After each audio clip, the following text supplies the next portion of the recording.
So, battery's gonna die in a sec, but I guess this is it. I've always wondered if someday, somehow, I'd find out what I'm good for.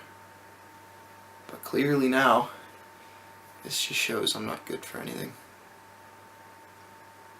I guess I'm supposed to say, this isn't your fault, don't feel bad, but fuck that. If you even feel a little bit sorry for me at this point, this is your fault. It's everyone's fault. It's my father's fault. Mom, this is your fault. Everyone at school, the students, the parents, the teachers, this is all your fault. I want this to eat you up every single day. I want you to wonder for the rest of your life what you could have done different.